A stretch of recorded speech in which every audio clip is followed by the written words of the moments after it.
Ruth, tell us a little bit about what you've done with your life. You spoke of California and Texas and whatnot. Right. You have a real talent with drawing and with music. Right. Tell us a little bit about how that developed in your life. Well, my mother was an artist, and I remember thinking to myself, watching her draw Santa Claus one day, gee, if only I could draw Santa Claus, I could be a real artist, you know? Yeah. So as it turned out, I became in love with art and became pretty good at art myself. Right. By the time I was 8 years old, I said to myself, well, what's the most important thing in life? Well, raising children to love one another and love each other, but also I was a good artist. So I wanted to be a mommy and an artist. Those were my goals at 8 years old. So when you don't mess around, 8 years old, yeah. Ever since I was little, I always felt as though time was running by, and I didn't want to miss anything. Great. And I didn't want to lose any opportunity to accomplish something.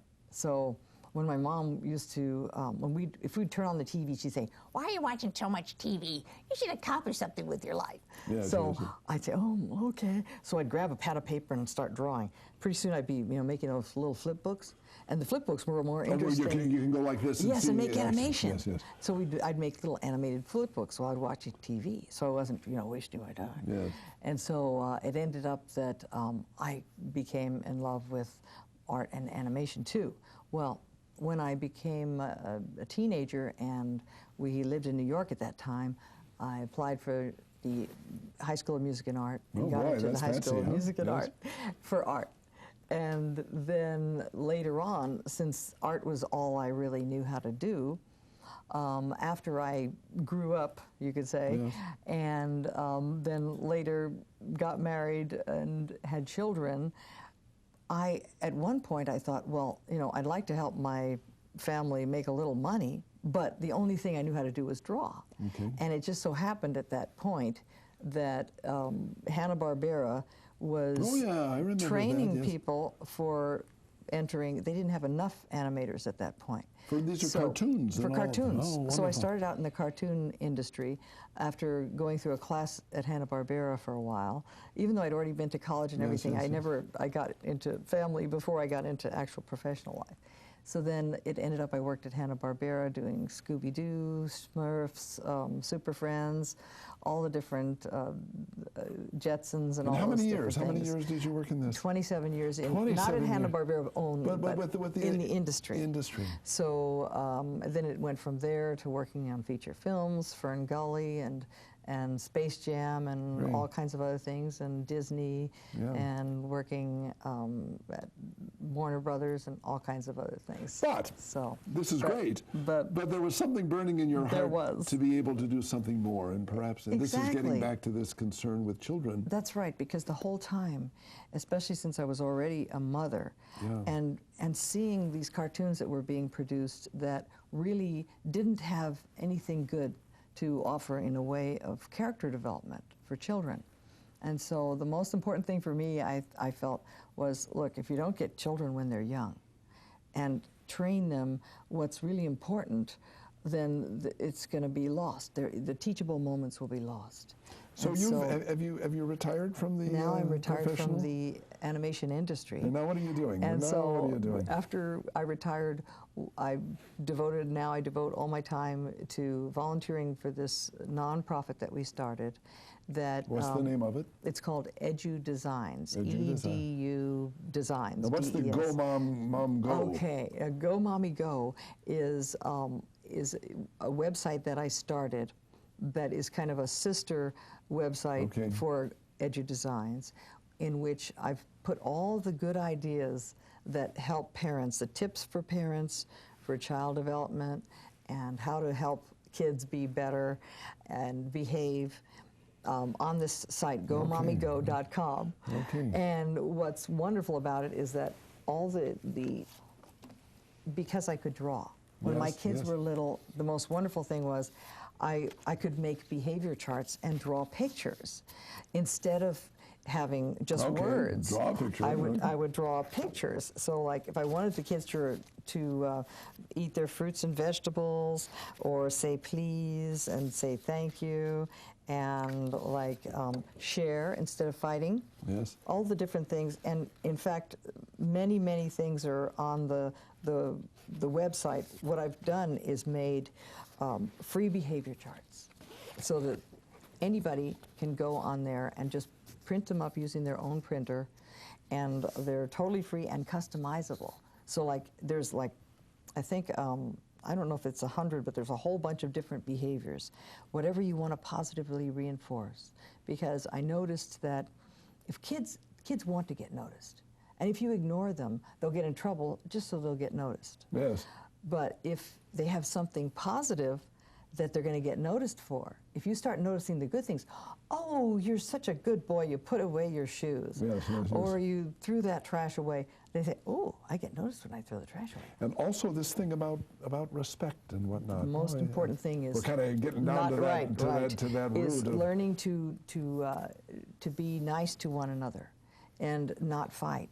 Now, do you do things with going to school? Do you go into classrooms and things? We do. We actually go into classrooms and schools through EduDesigns. I'll do free art presentations, and we'll see a whole school in one day. So you're using your art, your talent, to be able to really affect this influence on children that you're looking to. Right, because the whole thing with the free behavior charts through Go Mommy Go, that the parents can use to help their little kids that can't read yet. And then when we go, I wrote an art textbook for children that references the California math standards K through 8.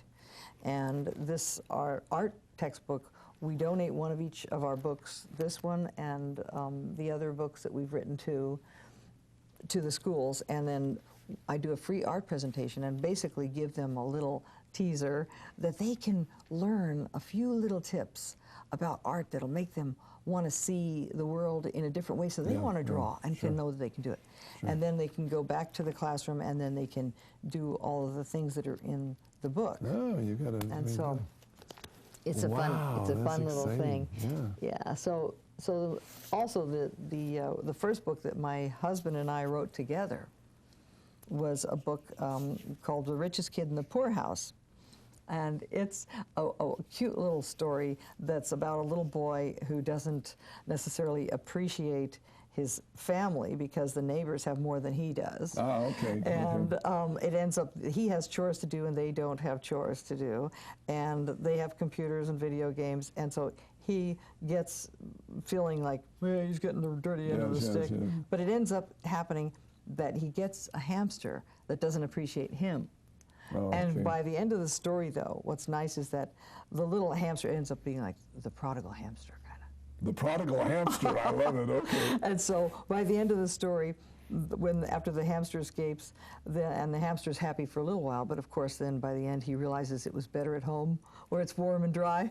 Okay. And then by the end of the story, the little boy appreciates his father and his family, and then the little hamster is returned and appreciates his family. It's a good little story. Well, tell me a little bit about the results. What's happening? We're concerned about seeing if we can really be influential right. on well, children. What we do with EduDesigns, when we go into the schools and I do a free art presentation, donate our books, the children love it, especially because they've taken art out of the schools, and it's been proven scientifically that if they take art and music away from kids, that the math scores go down. Amen. So having the nonprofit that is based on the research and everything, that wanting to help children's character development, well, we can go into the schools, help them with the art that doesn't cost them anything.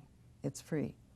And then the Go Mommy Go stuff is a wonderful experience for parents everywhere. In fact, I also give parents free little their behavior cards, which it's wonderful that in a portable way, if you have, say, if they have their home chart where they're learning to put away their shoes, wash their hands, brush their teeth, and all those things, and be nice to their brother and sister, when they're out, they can bring along this little portable card, which they get free from Go Mommy Go too.